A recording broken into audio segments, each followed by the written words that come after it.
बाबरी मस्जिद का हाथ लगाना, हाथ लगा के देखे होंगे 1992 में कि क्या हुआ 6 दिसंबर को। और बाबरी मस्जिद तोड़ने की बातें कर रहे हैं। तो सरकार बनने के लिए आप लोग तो यहाँ पे तो ईवीएम से बना लिए सरकार, चुनाव आयोग इनको जिता दिया, वहाँ पे जीत के तो देखे तब की बात है ना।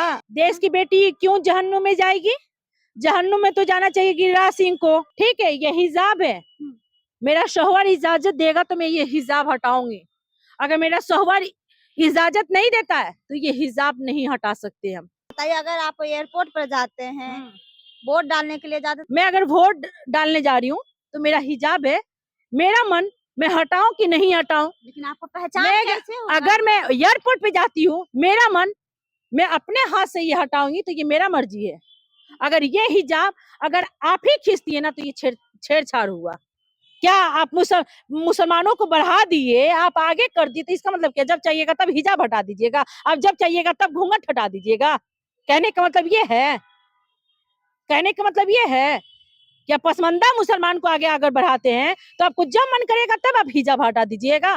कहने का मतलब यही ना हुआ। बंगाल में अगर एनडीए की सरकार बनी तो बाबरी मस्जिद को चकनाचूर कर देंगे, ये मेरा कहना नहीं है, गिरिराज सिंह केंद्रीय मंत्री का कहना है। मेरे साथ बातचीत करने के लिए आरजेडी के नेत्री नसीमा जमाल जी हैं। स्वागत है मैम आपका। धन्यवाद आपका। कैसे देख रहे हैं? गिरिराज सिंह का कहना है कि अगर बंगाल में बाबरी मस्जिद बनी तो उसको चकनाचूर कर देंगे। देखिए, सबसे पहले एक बात बता दूं, गिरिराज सिंह जी ये कान खोल के आप सुन लीजिए कि आप लोग ईवीएम से जीते तो इतना आप लोग को गुरूर है। अगर जनता जिताया होता तो आप लोग को कितना गुरूर होता। और जो बाबरी मस्जिद की आप बातें कर रहे हैं, तो आप सबसे बड़ी बात कि देश विरोधी इंसान है, इसलिए देश विरोधी इंसान है। कभी हिंदू मुसलमान की बातें करते हैं, कभी भी आपका भाषण आया, कभी भी न्यूज हम देखते हैं, कभी भी विवादित ही भाषण आप बोलते हैं। विवादित बोलना आप बंद कीजिए, आपके मुंह से शोभा नहीं देता है। आप अगर किसी को मिला नहीं सकते हैं तो आप विवादित भाषण भी नहीं दीजिए। और आप सबसे बड़ी बात है, ये बाबरी मस्जिद की बातें कर रहे हैं गिरिराज सिंह जी, तो मैं गिरिराज सिंह जी से पूछना चाहूंगी, वही गिरिराज सिंह जी से कि जो इन्हीं के क्षेत्र में जनता काला झंडा दिखाया था तो कैसा मुंह बन गया था। तो मैं उसी गिरिराज सिंह जी से पूछना चाहूंगी कि यही समस्तीपुर में शंकर भगवान के गले में सिकड़ लगा के और ट्रैक्टर से खींचा जाता है, तो गिरिराज सिंह जी वहां पे क्यों नहीं बचाने की काम किया और उस पे क्यों नहीं बोले, उस पे क्यों नहीं एक्शन लिए गिरिराज सिंह जी?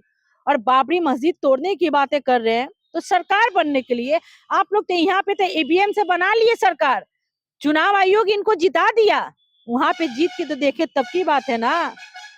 वहां पे जीत के देखे तब की बात है ना। बाबरी मस्जिद का हाथ लगाना, हाथ लगा के देखे होंगे 1992 में कि क्या हुआ 6 दिसंबर को। वो तो पता है 6 दिसंबर को क्या हुआ। पर दिवस के पर एक बात बताइए, जो इस तरह की घिनौनी हरकत गिरिराज सिंह कर रहे हैं, क्या शोभा देता है? क्या शोभा देता है? चाहे वो मंदिर हो, चाहे वो मस्जिद हो, चाहे गुरुद्वार हो, चाहे कोई ऐसा भी हो, हम हिंदू मुस्लिम सिख ईसाई आपस में हम सब भाई भाई, हम सब एक है। नफरत फैलाने की आप काम मत कीजिए, नफरत से देश नहीं चलने वाला है, मोहब्बत से देश चलाइए अगर चलाना है। और चलाने नहीं आ रहा है तो विवादित भाषा बोलना बंद कर दीजिए। नुसरत परवीन को लेकर बात करते हैं। नुसरत परवीन को लेकर भी उन्होंने बयान दिया कि नौकरी करे या जहन्नुम में जाए। देश की बेटी क्यों जहन्नुम में जाएगी? जहन्नुम में तो जाना चाहिए गिरिराज सिंह को, जहन्नुम में जाना चाहिए गिरिराज सिंह को।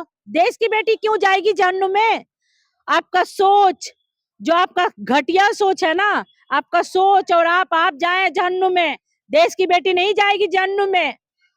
और जो देश की बेटी के साथ में माननीय नीतीश कुमार जी इतना घिनौनी हरकत करते हैं, हिजाब खींच के, चाहे वो हिजाब हो चाहे वो घूंघट हो, कभी हिजाब खींचते हैं, कभी महिलाओं को टच करते हैं, कभी माला पहनाते हैं, कभी राष्ट्रगान पे अपमान करना, कभी हाथ पकड़ लेते हैं, कभी गले लगा लेते हैं, कभी दुपट्टा पकड़ लेते हैं, कभी हिजाब खींच देते हैं। इससे साफ पता चलता है कि माननीय नीतीश कुमार जी का दिमागी संतुलन खराब हो चुका है। या तो अपने दिमाग का इलाज कराएं या तो इस्तीफा देके उस कुर्सी से हट जाए। माननीय नीतीश कुमार जी से बिहार संभलने वाला नहीं है। अच्छा, ये कोई इस्लामिक देश थोड़ी ना है कि पूरा अपना नकाब पहन लीजिए, हिजाब पहन लीजिए। एक बात बताइए, हिजाब की आप बातें कर रही हैं, ठीक है, ये हिजाब है, मेरा शौहर इजाजत देगा तो मैं ये हिजाब हटाऊंगी। अगर मेरा शौहर इजाजत नहीं देता है तो ये हिजाब नहीं हटा सकते हम। जब मेरी बेटी अगर हिजाब लगाई थी, अगर माननीय नीतीश कुमार जी को हटाना था तो बोल सकते थे कि बेटी अपना जरा सा हिजाब हटा दो, तो बेटी हटा सकती थी। पर आप उस तरह के अगर हिजाब खींचे तो इससे साफ पता चलता है कि आप छेड़खानी किए हैं। चलिए, आप मुस्लिम महिला हैं, तो ये बताइए, अगर आप एयरपोर्ट पर जाते हैं, वोट डालने के लिए जाते हैं, तो क्या ये पूरा अपने मर्जी से हटाते हैं। मैं वोट डालने जाती हूँ, चाहे डॉक्टर से जाती हूँ दिखाने के लिए, चाहे एयरपोर्ट पे जाती हूँ, चाहे दुनिया के किसी भी कोना में जाती हूँ, अगर मैं हिजाब लगाई हूँ, अगर मेरा मन कर रहा हटाने के लिए तो मैं अपने मर्जी से हटाती हूँ। नीतीश कुमार जी का वो मर्जी नहीं था, नीतीश कुमार जी का वो तरीका नहीं था हिजाब हटाने के लिए। नीतीश कुमार का बिल्कुल घिनौना हरकत था और देश के बेटियों से माफी मांगना चाहिए नीतीश कुमार जी को।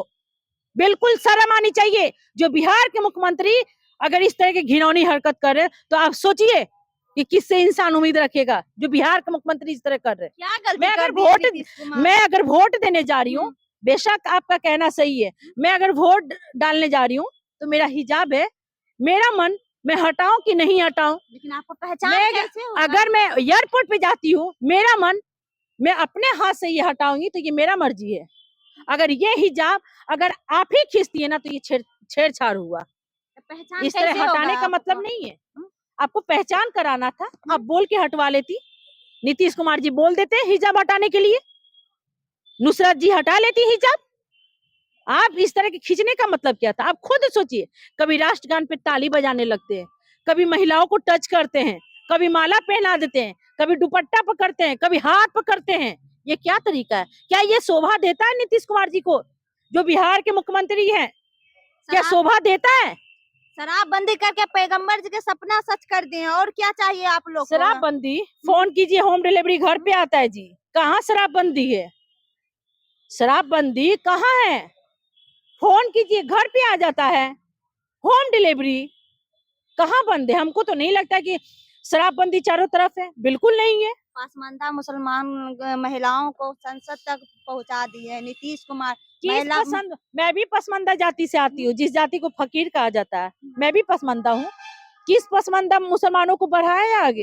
किस पसमानदा महिलाओं को आगे ये बढ़ाए? मेरे को दिखा दीजिए आप। क्या आप मुसलमानों को बढ़ा दिए, आप आगे कर दिए, तो इसका मतलब क्या? जब चाहिएगा तब हिजाब हटा दीजिएगा, अब जब चाहिएगा तब घूंघट हटा दीजिएगा। कहने का मतलब ये है, कहने का मतलब ये है क्या पसमानदा मुसलमान को आगे अगर बढ़ाते हैं तो आपको जब मन करेगा तब आप हिजाब हटा दीजिएगा? कहने का मतलब यही ना हुआ। चाहे वो हिजाब हो, चाहे वो घूंघट हो, अगर औरत हटाती है तो अपने शौहर की इजाजत से हटाती है। चाहे वो लड़की है, अगर मन करता है तो वो हटाती है। वोट डालना अलग बात है और नीतीश कुमार जी जो मंच पे उस तरह की है वो अलग बात है। नीतीश कुमार जी जो उस तरह की है बिल्कुल घिनौना हरकत था और नीतीश कुमार जी को देश के बेटियों से माफी मांगनी चाहिए और माफी मांगना होगा उनको। किसी भी हाल में माफी मांगना होगा। देश की बेटी बर्दाश्त नहीं करेगी इस तरह के।